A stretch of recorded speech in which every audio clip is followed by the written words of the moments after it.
Good morning, dear students. Today we are going to start the next part of our chapter number 2, units and measurements, unit 1. जो आज हमने करने हैं, आज हमने प्रैक्टिकल यूनिट्स रीड करनी है, जो हम किसके लिए यूज़ करते हैं, for measuring the large distances. First जो आपके पास यूनिट है that is the light year. ये स्टार्ट करने से पहले मैं ये बता दूं कि these units are more important and ये आपको लर्न करनी है. लाइट ईयर की ਹੁੰਦਾ कि जे लाइट ने एक साल ਦੇ ਵਿੱਚ जिन्ना डिस्टेंस कवर किया ਉਹਨੂੰ ਕੀ ਨਾਮ ਦੇਵਾਂਗੇ ਅਸੀਂ 1 ਲਾਈਟ ਈਅਰ. ਤਾਂ light year Ki it is the distance travelled by the light in 1 year in vacuum. ਤਾਂ 1 ਲਾਈਟ ਈਅਰ ਕੀ ਹੋ ਗਿਆ speed of light in vacuum multiply by 1 year, क्योंकि स्पीड की होंगी है डिस्टेंस अपॉन टाइम. तो distance की हो गया ਤੁਹਾਡੇ ਕੋਲ स्पीड इंटू टाइम. ਹੁਣ स्पीड की है लाइट की वैक्यूम 3 × 10⁸ मीटर पर सैकेंड एंड एक साल ਦੇ ਵਿੱਚ ਕਿੰਨੇ ਹੁੰਦੇ ਨੇ 365 डेज ਹੁੰਦੇ ਨੇ. 24 ਆਵਰਸ ਨੇ ਇੱਕ ਦਿਨ 'ਚ, ਇੱਕ ਘੰਟੇ 'ਚ 60 ਸੈਕਿੰਡ ਮਿੰਟਸ ਨੇ ਐਂਡ ਇੱਕ ਮਿੰਟ ਦੇ ਵਿੱਚ ਕਿੰਨੇ ਨੇ 60 ਸੈਕਿੰਡਸ ਨੇ. ਮਤਲਬ ਇਸ ਟਾਈਮ ਨੂੰ ਅਸੀਂ 1 ਈਅਰਸ ਨੂੰ ਸੈਕਿੰਡਸ ਦੇ ਵਿੱਚ ਕਨਵਰਟ ਕਰ ਲਿਆ. ਤਾਂ ਇਹ 'ਚ ਵੈਲਿਊਜ਼ ਪੁੱਟ ਕੀਤੀਆਂ, ਇਹਨਾਂ ਨੂੰ ਮਲਟੀਪਲਾਈ ਕੀਤਾ. ਦਿਸ ਇਜ਼ ਆਂਸਰ 9.46 10⁻12 किलोमीटर और 9.46 × 10⁻15 मीटर. ये वैल्यू आपको याद करनी है. Next is the astronomical unit AU. It is the average distance between the sun and the earth. Astronomical unit ਦੇ ਵਿੱਚ ਕੀ ਹੈ ਕਿ ਅਰਥ ਤੇ ਸਨ ਦੇ ਵਿੱਚ ਜਿਹੜਾ ਐਵਰੇਜ ਡਿਸਟੈਂਸ ਐਗਜ਼ਿਸਟ ਹੁੰਦਾ ਉਹਨੂੰ ਕੀ ਨਾਮ ਦਿੰਦੇ ਹਾਂ ਅਸੀਂ ਐਸਟਰੋਨੋਮੀਕਲ ਯੂਨਿਟ. ਐਂਡ 1 AU ਦੀ ਵੈਲਿਊ ਹੁੰਦੀ ਹੈ 1.496 × 10⁻11 मीटर और 1 AU is equal to approximately 1.5 × 10⁻11 metre. ये वैल्यूज़ आपको याद करनी है. Next is the next unit है जो आपके पास that is the par second और par parallactic second. It is the distance at which the arc of length equal to 1 AU subtends an angle of the 1 second at a point.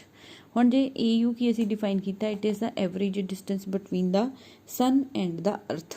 ਹੁਣ ਅਸੀਂ ਕੀ ਲੈਣਾ, ਉਹਨਾਂ distance consider ਕਰਨਾ ਹੈ ਜਿਹਦੀ ਕੀ ਹੈ ਤੁਹਾਡੇ ਕੋਲ 1 ਲੈਂਥ ਕਿਹਦੀ ਹੈ 1 AU ਦੇ ਬਰਾਬਰ ਹੈ ਐਂਡ ਐਂਗਲ ਕਿੰਨਾ ਸਬਟੈਂਡ ਕਰੂਗੀ ਉਹ.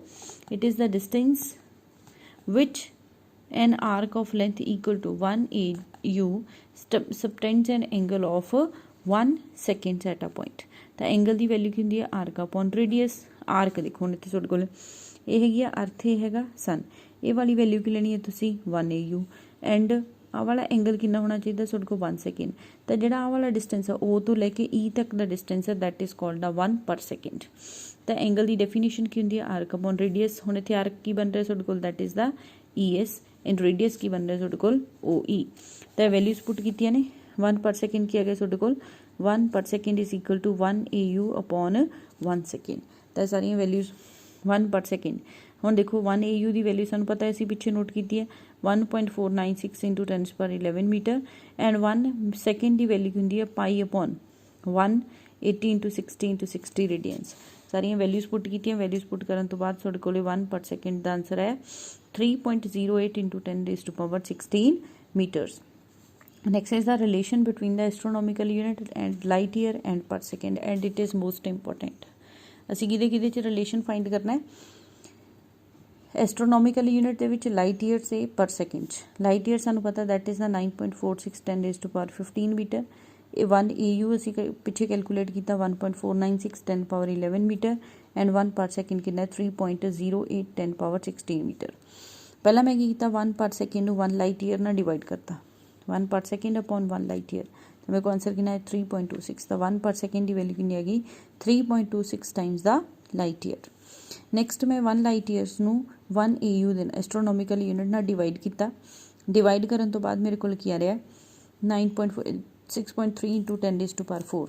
तो 1 लाइट ईयर का बराबर आ रहा है ਤੁਹਾਡੇ ਕੋਲ 6.3 × 10⁻4 AU. तो 1 पर सेकेंड ਵੱਡਾ हो गया ਤੁਹਾਡੇ ਕੋਲ 1 पर सेकेंड कितना 3.26 लाइट ईयर से बराबर है. एक लाइट ईयर है AU के बराबर है. तो मीनस 1 पर second is greater than light year is greater than astronomical unit. 1 पर second is greater than 1 light year and 1 light year is greater than 1 astronomical unit. Next is the practical unit for measuring the small distances. ये तो ਜਿਹੜੀਆਂ ਅਸੀਂ ਉੱਪਰ ਕੀਤੀਆਂ ਨੇ large distance मैजरमेंट ਲਈ ਸੀਗੀਆਂ ਰਿਕੁਆਇਰਡ. ਜਿਹੜੀਆਂ ਹੁਣ ਅਸੀਂ ਨੀਚੇ ਪੜ੍ਹ ਰਹੇ ਹਾਂ ਪ੍ਰੈਕਟੀਕਲ ਯੂਨਿਟਸ ਨੇ these are used for the small distances. First one is the fermi. Fermi ਕੀ ਹੁੰਦੀ ਹੈ ਕਿ ਜਿਹੜਾ ਅਸੀਂ ਪ੍ਰੈਕਟੀਕਲ ਯੂਨਿਟਸ ਦੀ ਗੱਲ ਕਰਦੇ ਹਾਂ ਜਿਵੇਂ ਤੁਹਾਡੇ ਕੋਲੇ ਨਿਊਕਲੀਅਸ ਦਾ ਸਾਈਜ਼ ਹੈ ਨਿਊਕਲੀਅਸ ਦਾ ਸਾਈਜ਼ ਬਹੁਤ ਛੋਟਾ ਹੁੰਦਾ ਤਾਂ ਉਹ ਅਸੀਂ ਫਰਮੀਜ਼ ਦੇ ਵਿੱਚ ਲਿਖਦੇ ਹਾਂ ਐਂਡ 1 ਫਰਮੀ ਦੀ ਵੈਲਿਊ ਕੀ ਹੁੰਦੀ ਹੈ 10 power minus 15 metre. Angstrom wavelength measure ਕਰਨ ਦੇ ਲਈ ਅਸੀਂ ਕੀ ਯੂਜ਼ ਕਰਦੇ ਹਾਂ ਐਂਗਸਟ੍ਰੋਮ ਐਂਡ 1 ਐਂਗਸਟ੍ਰੋਮ ਕਦੇ ਇਕੁਅਲ ਹੁੰਦਾ ਹੈ ਇਹ this is a symbol of angstrom ਇਹ ਬਣਾ ਕੇ ਉਹਦੇ ਉੱਪਰ ਡਾਟ ਜਾ ਐਂਡ ਇਹਦੀ ਵੈਲਿਊ ਹੁੰਦੀ ਹੈ 10⁻⁻10 ਮੀਟਰ ਦੇ equal. Next one is the nanometre. Nanometre ਕੀ ਹੈ ਇਸ ਯੂਜ਼ ਫॉर ਮੈਜ਼ਰਿੰਗ ਦਾ ਇਹ ਵੀ ਵੇਵਲੈਂਥ ਲਈ ਹੁੰਦੀ ਹੈ ਐਂਡ 1 ਨੈਨੋਮੀਟਰ ਦੀ ਵੈਲਿਊ ਹੁੰਦੀ ਹੈ 10⁻⁹ ਮੀਟਰ।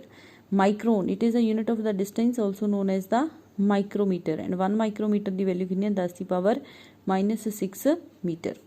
ਨੈਕਸਟ ਨੇ ਕੁਛ ਤੁਹਾਡੇ ਕੋਲ ਪ੍ਰੈਕਟੀਕਲ ਯੂਨਿਟਸ ਨੇ ਜਿਹੜੀਆਂ ਏਰੀਆ ਮੈਜ਼ਰਸ ਲਈ ਯੂਜ਼ ਹੁੰਦੀਆਂ ਨੇ। ਪਹਿਲੀ ਹੈਗੀ barn the small areas such as the nuclear cross section. Nucleus ਦਾ ਸਾਈਜ਼ ਮੈਜ਼ਰ ਏਰੀਆ ਮੈਜ਼ਰ ਕਰਨ ਦੇ ਲਈ ਅਸੀਂ ਯੂਨਿਟ ਕਿਹੜੀ ਯੂਜ਼ ਕਰਦੇ ਹਾਂ barn. 1 barn is equal to 10⁻28 metre square. ਉਸ ਤੋਂ ਬਾਅਦ acre acre is a unit for measuring the long areas. ਏਕੜ ਕਹਿੰਦੇ ਨੇ ਤੁਸੀਂ ਏਕੜ ਇੰਨੇ ਏਕੜ ਜ਼ਮੀਨ ਹੈ ਸਾਡੇ ਕੋਲ ਇੰਨੇ ਏਕੜ ਜ਼ਮੀਨ ਹੈ ਤਾਂ 1 ਏਕੜ ਦੀ ਵੈਲਿਊ ਹੁੰਦੀ ਹੈ 4047 metre square. Hectare hectare use for measuring the larger areas ਵਾਸਤੇ ਹੁੰਦੀ ਹੈ 1 ਹੈਕਟੇਅਰ ਦੀ ਵੈਲਿਊ ਹੁੰਦੀ ਹੈ 10⁴ ਮੀਟਰ ਸਕੁਆਇਰ। 1 ਏਕੜ ਦੀ ਵੈਲਿਊ ਹੁੰਦੀ ਹੈ 10⁻² ਮੀਟਰ ਸਕੁਆਇਰ। ਮੈਜ਼ਰਿੰਗ ਦਾ ਹੈਵੀ ਮਾਸਿਸ ਉਦੋਂ ਬਾਅਦ ਮਾਸ ਦੀ ਯੂਨਿਟਸ ਹੈਗੀਆਂ ਇੱਕ ਹੁੰਦੀ ਹੈ 1 ਟਨ। 1 ਟਨ 'ਚ ਕਿੰਨਾ ਹੁੰਦਾ 1000 kg ਹੁੰਦਾ। 1 ਕੁਇੰਟਲ 'ਚ ਕਿੰਨਾ ਹੁੰਦਾ 100 kg ਹੁੰਦਾ। 1 ਸਲੱਗ 14.57 kg। 1 ਪਾਊਂਡ ਹੁੰਦਾ 0.4536 kg। Largest practical unit of mass ਕੀ ਤੁਹਾਡੇ ਕੋਲ CSL that is the Chandrasekhar limit 1.4 times the mass of the sun. ਉਸ ਤੋਂ ਬਾਅਦ ਕੀ ਹੈ ਤੁਹਾਡੇ ਕੋਲ ਸਮੋਲਰ ਮਾਸਿਸ ਦੀ ਮੈਜ਼ਰਮੈਂਟ ਲਈ ਯੂਨਿਟਸ ਅਸੀਂ ਯੂਜ਼ ਕਰਦੇ ਹਾਂ। ਪਹਿਲੀ ਹੈਗੀ ਅਟੋਮਿਕ ਮਾਸ ਯੂਨਿਟ ਕੈਮਿਸਟਰੀ 'ਚ ਵੀ ਤੁਸੀਂ ਪੜ੍ਹੋਗੇ। 1 ਅਟੋਮਿਕ ਮਾਸ ਯੂਨਿਟ ਕਾਹਦੇ ਬਰਾਬਰ ਹੁੰਦਾ 1/12 ਆਫ ਦਾ ਮਾਸ ਆਫ ਦਾ ਕਾਰਬਨ 12 ਐਟਮ। ਕਾਰਬਨ 12 ਦਾ ਅਸੀਂ ਇੱਕ ਐਟਮ ਲੈਣਾ ਹੈ ਉਹਦੇ ਮਾਸ ਨੂੰ 1/12 ਦੇ ਨਾਲ ਕੀ ਕਰ ਦੇਣਾ ਡਿਵਾਈਡ ਕਰ ਦੇਣਾ ਜਿਹੜੀ ਵੈਲਿਊ ਹੋਗੀ that will be equal to 1 atomic mass unit. 1 carat 200 milligrams. ਅਸੀਂ ਕਹਿੰਦੇ ਨਹੀਂ ਸੋਨਾ ਲੈਣ ਜਾਂਦੇ ਇੰਨੇ ਕੈਰੇਟ ਹੈ ਉਹ ਯੂਨਿਟ ਹੈ carat 200 milligrams. Practical unit for measuring the time solar day. Solar day ਕੀ ਹੈ ਇੱਕ ਅਰਥ ਨੇ ਕਿੰਨਾ ਟਾਈਮ ਲਗਾਇਆ to complete full rotation about its own axis. It is the time interval between the 2 successive passes of the sun across the median. Solar ਮਤਲਬ day ਸਾਡਾ ਇੱਕ ਦਿਨ ਜਿੰਨੇ ਟਾਈਮ 'ਚ ਸਾਡਾ ਇੱਕ ਦਿਨ ਕੰਪਲੀਟ ਹੁੰਦਾ ਅਰਥ ਦਾ। Solar year it is the time taken by to complete 1 full revolution around the sun in the orbit. ਉਹ ਸਨ ਦੇ ਅਰਾਊਂਡ ਕਿੰਨੇ ਟਾਈਮ 'ਚ ਆਪਣਾ ਇੱਕ ਸਰਕਲ ਕੰਪਲੀਟ ਕਰੂਗੀ ਤਾਂ ਮਤਲਬ 1 ਸਾਲ ਹੋ ਗਿਆ ਤੁਹਾਡੇ ਕੋਲ।